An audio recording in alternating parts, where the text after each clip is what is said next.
This is about the structures that we set up at the end of the time that we were um, working with Sid.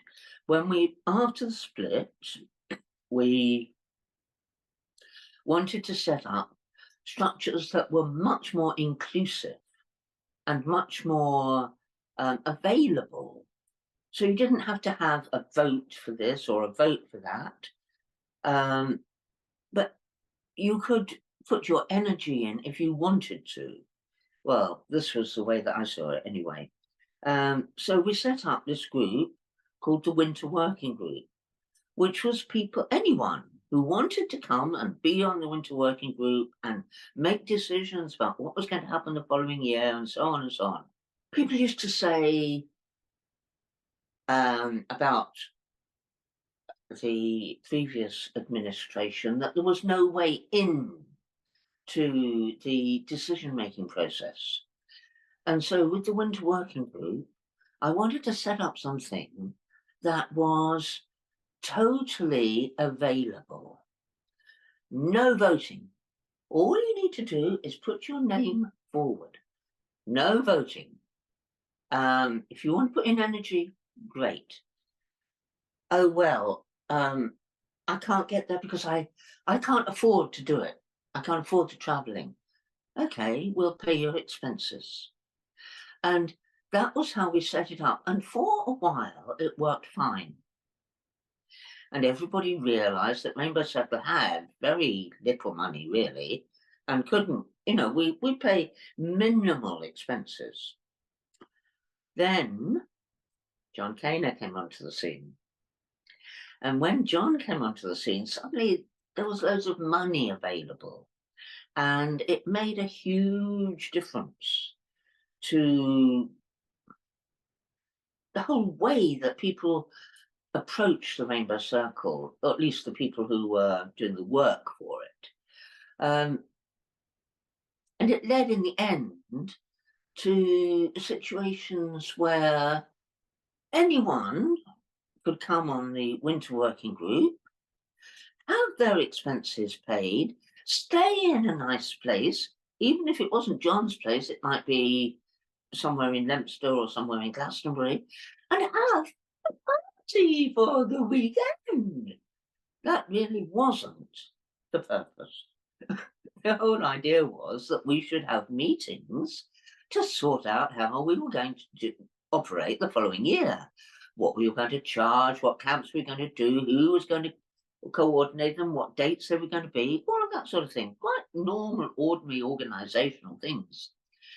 Particularly when John came onto the scene, he had this big house in Yorkshire with an indoor swimming pool, heated, and we got huge numbers of people coming. It was sort of like almost like a mini camp, but hardly anybody at the actual meetings, because people would far rather laze around in the swimming pool than sit in this boring meeting, especially with Lisa going on and on about George.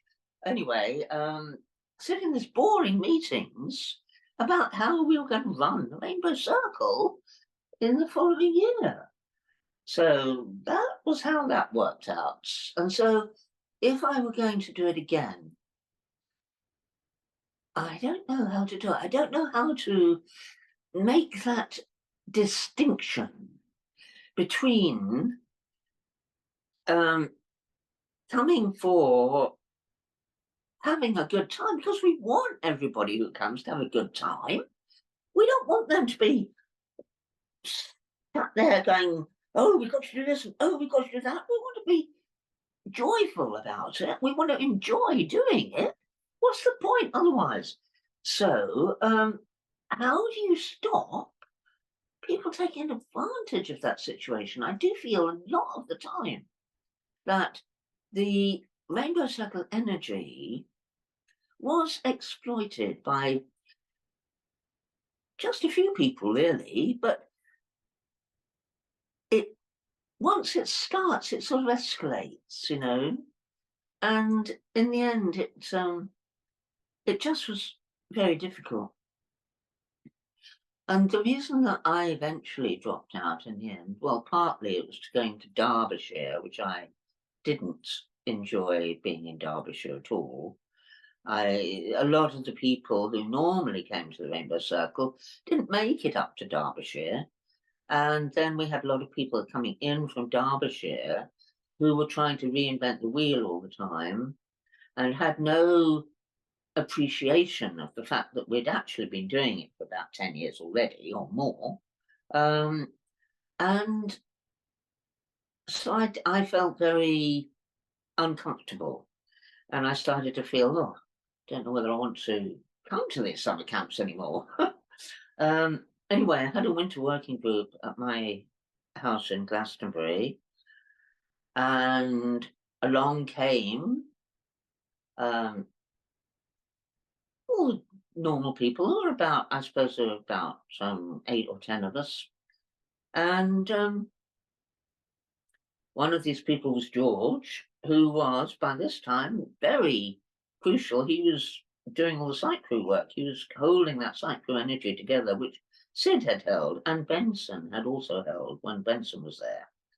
But now it was down to George, and so he would be there. And along also came a woman who had had a brief relationship with George, I believe, saw herself as his girlfriend, wronged and completely ignored and dismissed by hero George. And she would sit in the meetings, and this went on for ages and ages. And when it came to her turn to speak, she would go on and on and on about George. He should have done this, he could have done that, he can do this, he can do that, oh, blah, blah, blah, blah. Anyway, they came to my house, and as when Lisa spoke, she spoke about a lot of things that George had done wrong, that he shouldn't have done this and he shouldn't have done that, and we need to do something about this. And in the sort of spirit of reconciliation, I said to her, oh, well, you're right, Lisa. George shouldn't have left that penknife on the shelf where the children could have got it in the school bus. And she went ballistic. Accuse of George of this. Don't do this. Don't do that. Oh, what? It wasn't me that made the accusation. It was you. At that point, I thought, I've had enough. I'm not doing this anymore. And I haven't. Since then, I occasionally get involved online, talking to people about Rainbow Circle, but I just couldn't handle it anymore.